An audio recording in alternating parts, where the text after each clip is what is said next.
গোপনে যেভাবে প্রভার সেই ভিডিও দেখেন মিষ্টি জান্নাত। ঢাকাই সিনেমার জনপ্রিয় মুখ মিষ্টি জান্নাত, যিনি 2014 সালে লাভ স্টেশন চলচ্চিত্রের মাধ্যমে নিজেকে নায়িকা হিসেবে আত্মপ্রকাশ করেন। অভিনেত্রী পরিচয়ের পাশাপাশি তিনি একজন দক্ষ দন্ত চিকিৎসক হিসেবেও পরিচিত। সম্প্রতি একটি টকশোতে এসে মিষ্টি জান্নাত বলেছেন, আমি যখন মেডিকেলে ফার্স্ট ইয়ারে পড়তাম আমি তখন খুব সুন্দর ছিলাম, জিন্স ট্রাউজার ওয়েস্টার্ন পরতাম।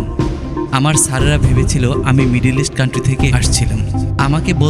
আমাকে বলতো আমি মডেলিং করতে আসছিলাম কিনা। এটা বলতে বলতে আমার একটা স্যার আমাকে আর আমার একটা ফ্রেন্ড আছে ওনাকে একদিন রুমে ডেকে নিয়ে গোপনে প্রভা আপুর সেই ভিডিও দেখাচ্ছেন। এটা আমার জন্য খুবই হতাশাজনক ও লজ্জার ছিল। সে এখনও একজন টিচার, সে এখন বারডিমে আছে। আপনার কি মনে হয় না ওনার নাম প্রকাশ করা উচিত? প্রশ্নের জবাবে মিষ্টি বলেন, আমি ক্ষমা করে দিয়েছি। আমি পরে প্রিন্সিপালকে কমপ্লেন করেছি। উনি বললেন, এমন ফালতু জিনিস নিয়ে চলে এসেছো।